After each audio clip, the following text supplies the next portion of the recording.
it's been quite some time since we were making an effort to have Pushpendra ji come on our platform and speak with Colonel RSN Singh ji, and we are very, very honored today to have them both together on this platform. They both don't need any introduction. What they do need is for all of us to give them our time and our attention. Today, the topic of the evening is India, a target of proxy war. We're not asking a question. We're not saying that is India a target of a proxy war. India today is a target of proxy wars.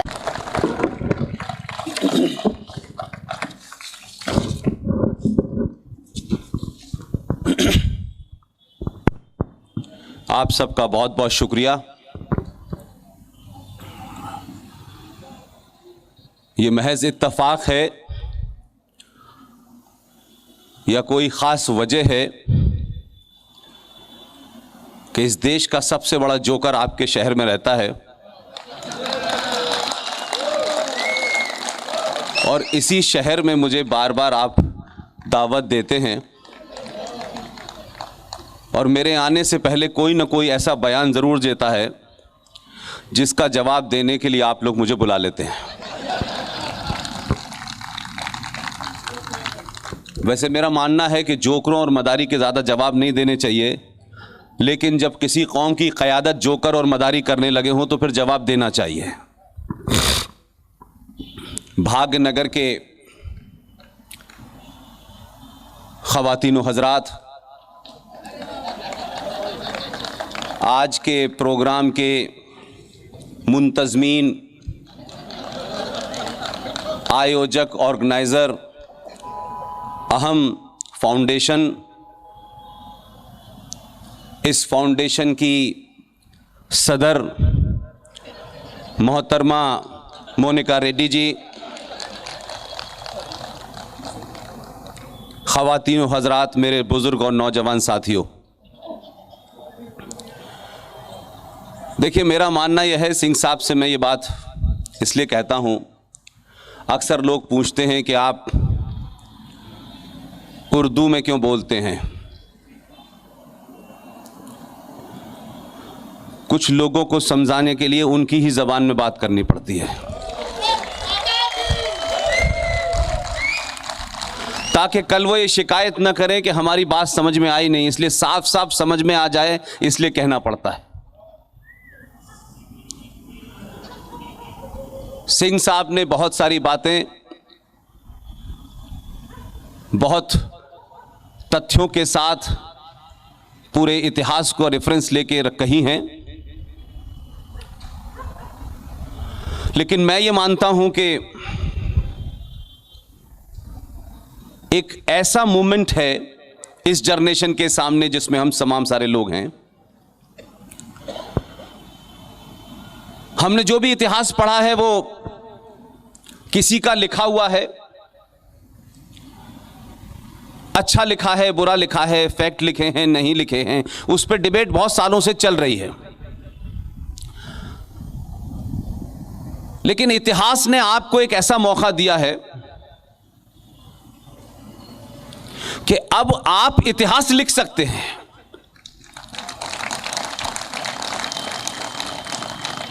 और हमारी generation, क्योंकि इतिहास लिखने का मौका हर एक को नहीं मिलता है। यह देश एक ऐसे समय से गुजर रहा है, एक ऐसे मोमेंट से गुजर रहा है जब हम सबको बिना किसी उसके, कौन कितना पढ़ा लिखा है, कौन कितना विद्वान है, कौन कितना बड़ा महापुरुष है, इसकी आवश्यकता नहीं है। और कोई आपको इस वक्त इतिहास बनाने और इतिहास लिखने से रोक नहीं सकता। आज से 20 साल पहले, 25 साल पहले ये शिकायत जरूर हुआ करती थी कि हम कहना चाहते हैं तो हम कहां कहें। ना तो इस देश का मीडिया आपको जगह देता था, न टेलीविजन था, एक तरफा कम्युनिकेशन चल रहा था। ज्ञान, विज्ञान और बुद्धिजीवियों की जो धारा थी वो एक तरफा थी। और जो बड़े बड़े अखबारों के एडिटोरियल पेज पे लिखते थे, किताब लिख देते थे, बाकी लोगों के मन में उन किताबों को लेकर, उस ओपिनियन को लेकर, उस एडिटोरियल पेज पे छपने वाले आर्टिकल को लेकर अगर कोई सवाल भी होता था तो भी अखबारों में एक लेटर टू एडिटर की जगह होती थी जिसमें 5 या 6 खत छपते थे। अब वो भी बंद हो गए। लेकिन हमारे दौर में अखबारों ने जगह न दी हो आपको, टेलीविजन पे भले ही न बुलाया जाता हो आपको, लेकिन 21वीं सदी का एक ऐसा हथियार आपके हाथ में है कि आप अपने मन में जो भी सवाल हैं, जो भी आपने पढ़ा है, आपका कोई आर्गुमेंट है, कोई रीजनिंग है, कोई फैक्ट है, कोई रेफरेंसेस है, उस छोटे से मोबाइल के माध्यम से आप पूरी दुनिया में अपनी बात कह सकते हैं। और यही वजह है कि पिछले 20-22 साल से, जब से कहने की शक्ति आपको मिली, आपने अपनी बात कही और कह के दुनिया के सामने रखी। जिसको अच्छी लगेगी वो मानेगा, जिसको नहीं अच्छी लगेगी छोड़ देगा। लेकिन यह बड़े ताज्जुब की बात है कि अगर आप आज पिछले 20 साल की तुलना में उससे पहले का दौर देखें और बड़े बड़े ज्ञानी हो, रोमिला थापर हो, इरफान हबीब हो, आर.एस. शर्मा हो, और अब तो नए नए पैदा हुए हैं, रोज एक किताब लिखते हैं। आपको आज ये तुलनात्मक अध्ययन करने का भी मौका है, आप कंपैरेटिव स्टडी भी कर सकते हैं कि जो आप कह रहे हैं उसके चाहने वाले, मानने वाले कितने हैं और उनकी किताब के मानने वाले कितने हैं। इसलिए ऐसा नहीं है कि आप पहले अच्छा नहीं सोचते थे, आप राष्ट्रवादी नहीं थे, लेकिन आपकी आवाज कहां लिखी जाएगी, कहां उसको स्पेस मिलेगी, उन लोगों ने उस स्पेस को भर दिया था। और जब से आप बोलने लगे हैं, आप समझने लगे हैं, आप समझाने लगे हैं, आपने उनकी जितनी खुराफातें थीं उनका रेफरेंस देना शुरू कर दिया है। तब से कहते हैं कि देश इंटॉलरेंट हो गया है।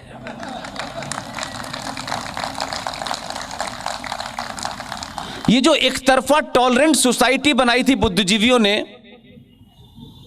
आपकी इंटॉलरेंस ने उनकी दुकानें बंद कर दी हैं। अब किताब लिखते हैं, कोशिश करते हैं बिके, बिकती नहीं है, क्योंकि किताब के आने से पहले किताब में कहां कहां क्या क्या लिखा है वो आपको पता होता है। और आप अपनी बात हिंदी में भी कहते हैं, उर्दू में भी कहते हैं, इंग्लिश में भी कहते हैं और रीजनल लैंग्वेज में भी कहते हैं। लिहाजा वो झूठे अब अपने घरों से निकल नहीं पा रहे हैं। और आपने भी तय कर लिया है कि झूठों को घर तक छोड़ के आना है। लिहाजा ये जो रिश्ता है हमारे और आपके बीच में,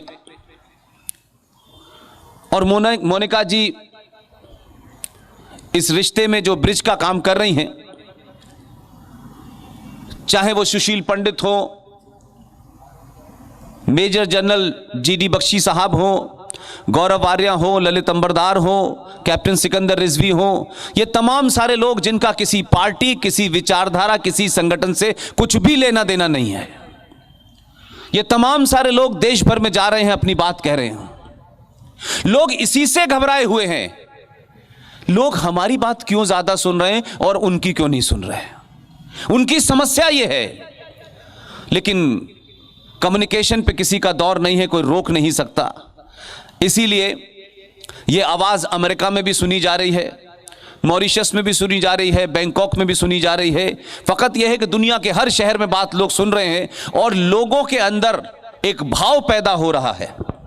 लोग ये सोच रहे हैं कि आखिर क्या वजह थी कि जो 1947 में हमारे पूर्वज या कैसे देश में लोग होंगे, कैसे उन्होंने समझौते करे होंगे, क्यों समझौता उन्होंने किया, या कुछ लोग चुप रहे तो क्यों चुप रहे, उनको ये बोलना चाहिए था, ये कहना चाहिए था, ये करना चाहिए था। ये तमाम सारी चीजों का समय समाप्त हो गया है। ये समय है आप अपनी बात बिना किसी के डरे हुए, बिना किसी को यह सोचे कि किसको अच्छी लगेगी या किसको अच्छी नहीं लगेगी, जो है उन्हें साफ शब्दों में कहें, ब्लंट कहें, घुमा फिरा के जलेबी बना के न कहें। ये जो जलेबी है सेकुलरिज्म की, उसने आपको सच कहने से रोक दिया था।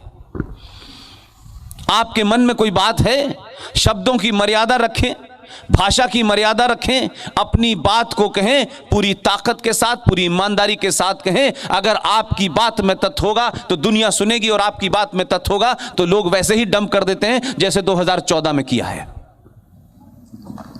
ऐसे ही होगा। यह सिलसिला शुरू हुआ है, इसलिए लोगों को समस्या हो रही है। हमारे यहां डिबेट हर बात पे होती है। कोई ऐसा सब्जेक्ट नहीं है जिस पे हम सनातन के लोग डिबेट करने से शर्माते हो।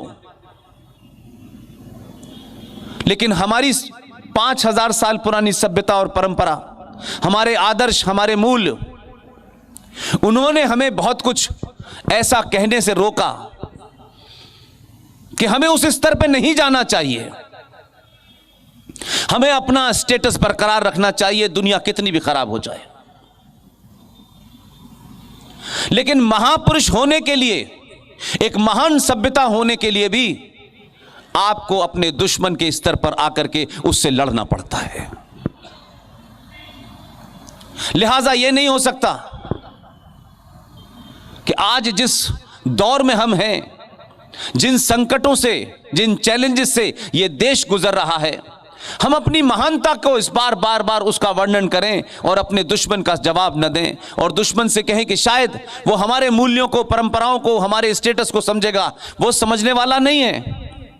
ये गलती 1947 में भी आपने की, ये गलती आप लोग 2020 में भी कर रहे हैं।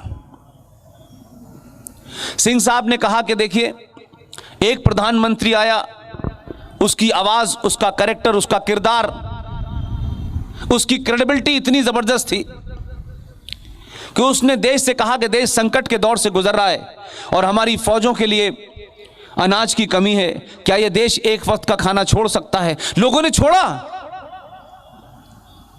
2020 में भी हम जब यह सुनते थे कि यह समाज बहुत लालची है, बड़ा सेल्फिश है, सिर्फ अपने बारे में सोचता है और किसी के बारे में नहीं सोचता, उस समाज में भी इस चेतना को जगाने वाला भी इस वक्त के प्रधानमंत्री ने बहुत सारी अपीलें की आपसे, आपने छोड़ी। न मैं लाल बहादुर शास्त्री हूं, न मेरे कोई नरेंद्र मोदी के बराबर का मेरा कद है, लेकिन क्या यह नहीं हो सकता कि जितनी भी हमारे इंटरनल कंट्राडिक्शंस हैं, ये ब्राह्मण है, ये ठाकुर है, ये दलित है, ये फलाना है, ये ढिमाका है, ये साउथ इंडियन है, ये नॉर्थ इंडियन है, क्या हम इतने बड़े संकट के सामने हैं कि जब भारत राष्ट्र रहेगा या नहीं रहेगा, ये संकट पे खड़े हैं? क्या तब भी, क्या हम ये नहीं सोच सकते, क्या हम ये इस बात की तरफ हमारा रुझान नहीं जाता कि हम 1000 साल तक गुलाम रहे?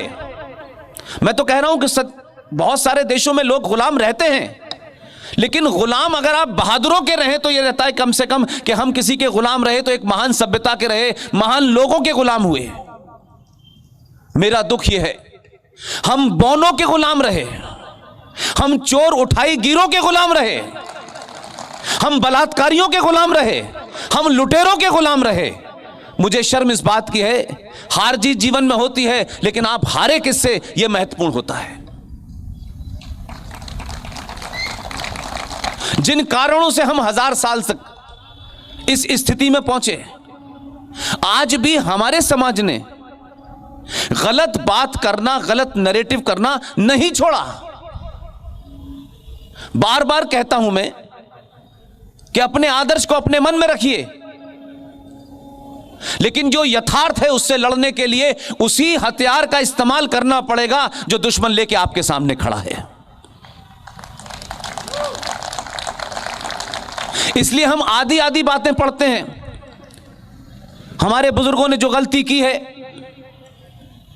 हम नहीं चाहते, सिंह साहब नहीं चाहते, और देश में 15-20 लोग जो हैं, जो देश भर में अपनी बात कह रहे हैं, सबका मानना यह है हमें क्या मिलेगा क्या नहीं मिलेगा, हमें उसकी कोई चिंता नहीं है, ना हमारा उस तरफ कोई ध्यान है।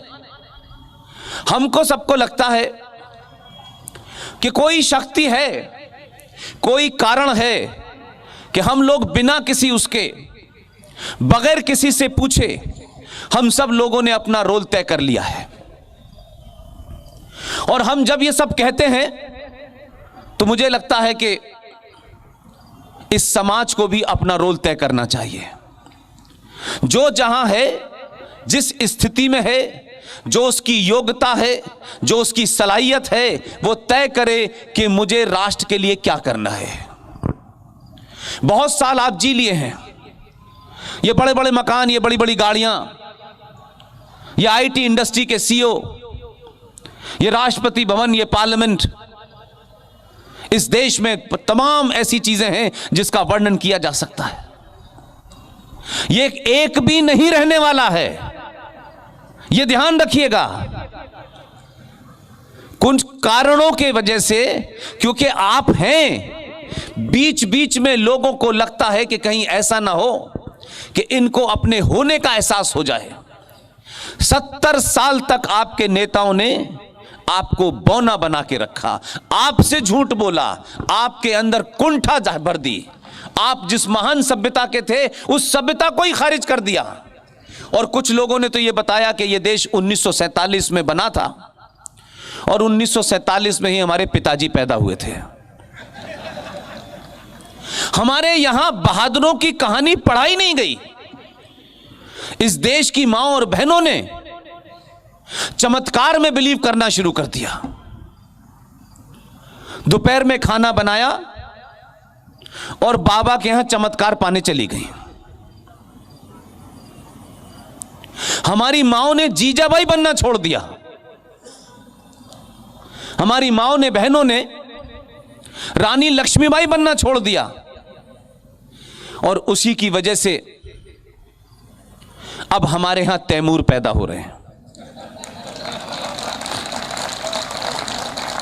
अगर जीजाबाई होती जो छत्रपति शिवाजी महाराज पैदा होता। अगर ये माएं अपने उस पुरुषार्थ को जानती, अपनी उस सभ्यता को जानती, तो सावरकर पैदा होता।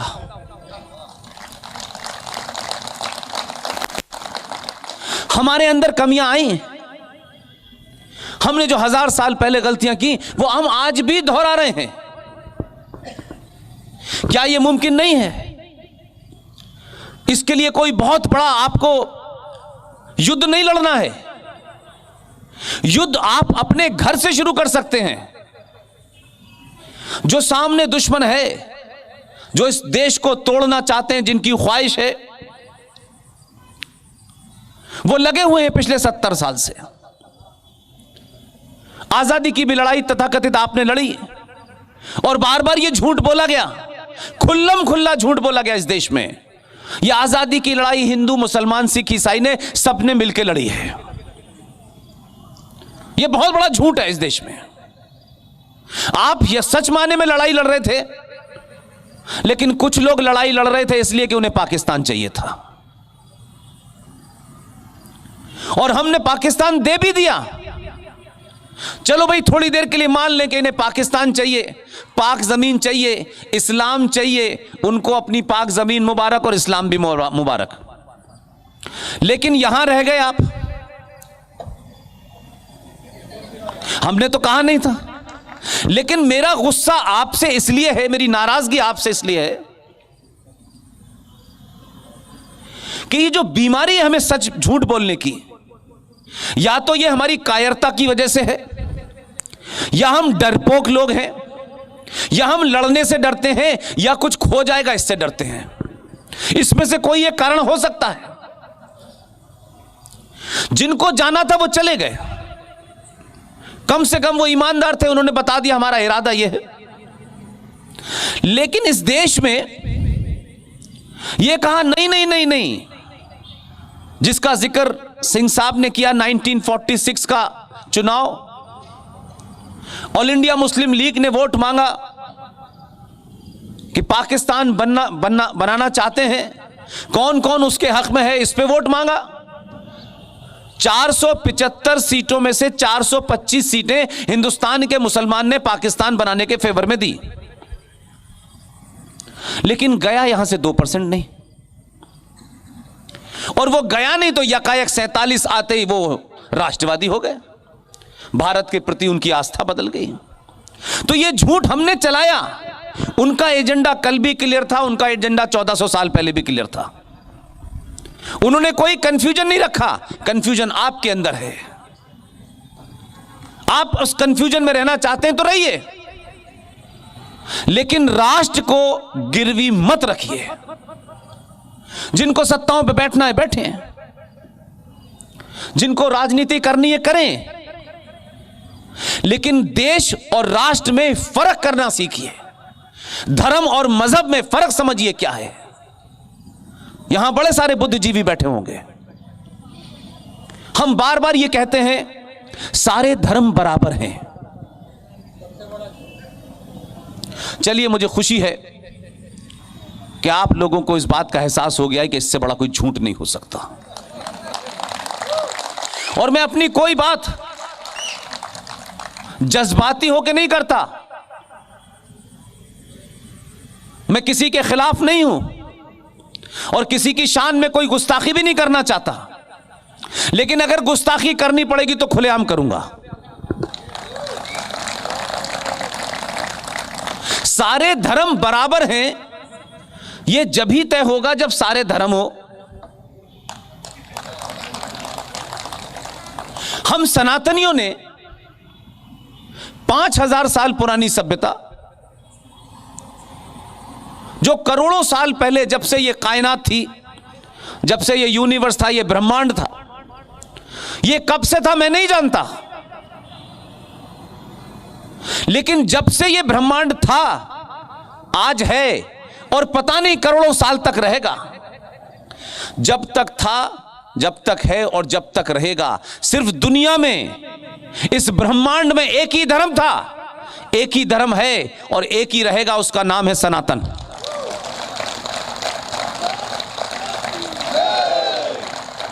इसलिए धर्म सनातन है, बाकी सारे मजहब हैं या रिलीजन हैं।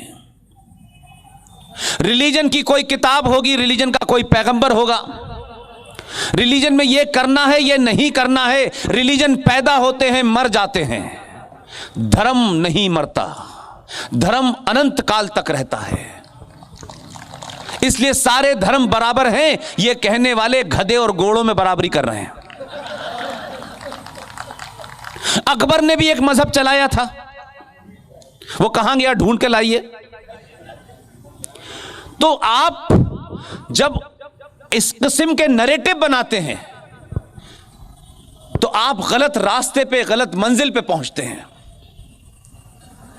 आप अपने बच्चे को सुबह उठ के यह कहें कि मेरा बेटा शेर है, रोज कहें उसको, उसके दिमाग में कंटिन्यूअसली डेली हैमर करेगा, मेरी मां मुझे कहती है मैं शेर हूं।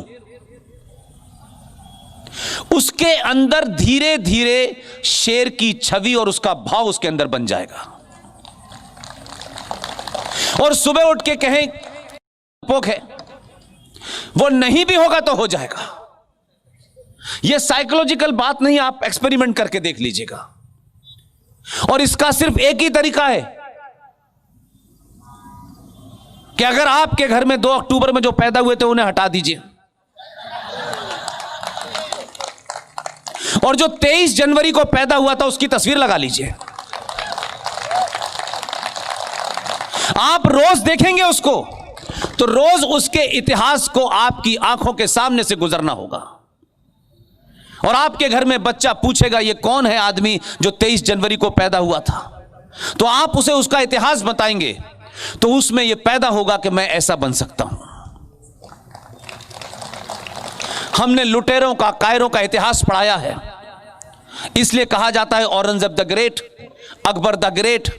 और जब आप ये इतिहास पढ़ते हैं तो आपको महाराणा प्रताप का पता नहीं चलता है।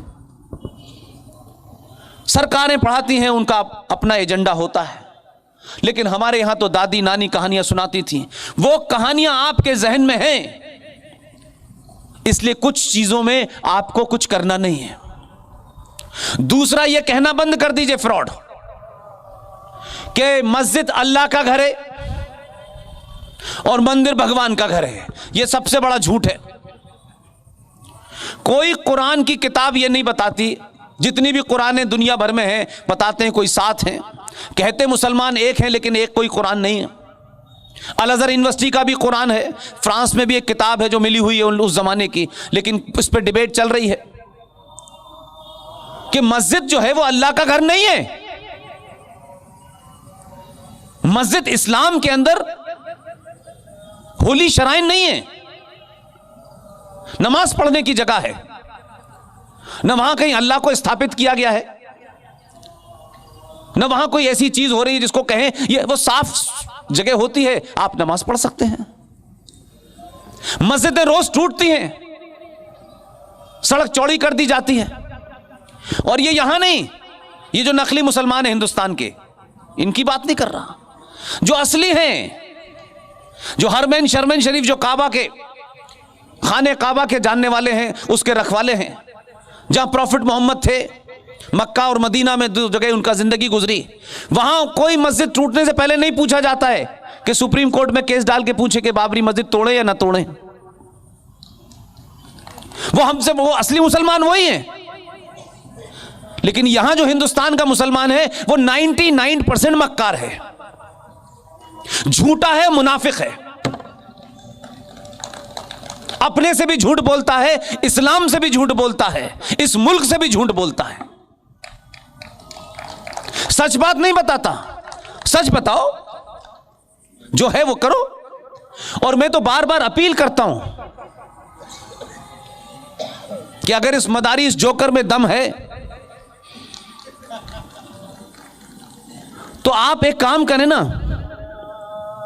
आप कहते हैं कि इस देश का हिंदू फेनेटिक है, कट्टरवादी है, ये जो है इस्लाम को जानता नहीं है। एक एवरेज मुसलमान से आप बात करिए, वो आपने कुरान शरीफ नहीं पढ़ा, वो ऐसे पूछेगा आपसे जैसे वो पढ़ के ही पैदा हुआ था। देश के ट्रैफिक रूल पिछले 50 साल से बताए जा रहे हैं, वो उसे नहीं पता चल रहे, लेकिन सीए पढ़ लिया है उसने। यानी कुरान शरीफ किसी लैंग्वेज में लिखा होगा, उसे कोई भी पढ़ सकता है, उस पर कोई मनाही थोड़ी नहीं है कि उसको पुष्पेन साहब नहीं पढ़ेंगे, सिर्फ रफीक भाई पढ़ेंगे। लेकिन पुष्पेन साहब पढ़ने के बाद बताएं, नहीं नहीं नहीं नहीं ये नहीं, ये लिखा है। तो तुम क्या मतलब, कौन हो तुम जो बता रहे हो मुझे? तो कुरान को लेकर की भी बहुत सारी बातें हैं, लेकिन हम इतने ईमानदार हैं, हमें लगा इस देश में 30 करोड़ के आसपास मुसलमान रहते हैं। कुछ मुसलमानों का क्लेम है हम 40 करोड़ हैं, और अगर उनका क्लेम माने तो हम है ही नहीं, हिंदुस्तान में वही हैं बस। हमने कहा रामायण क्या है, यह महाभारत क्या है?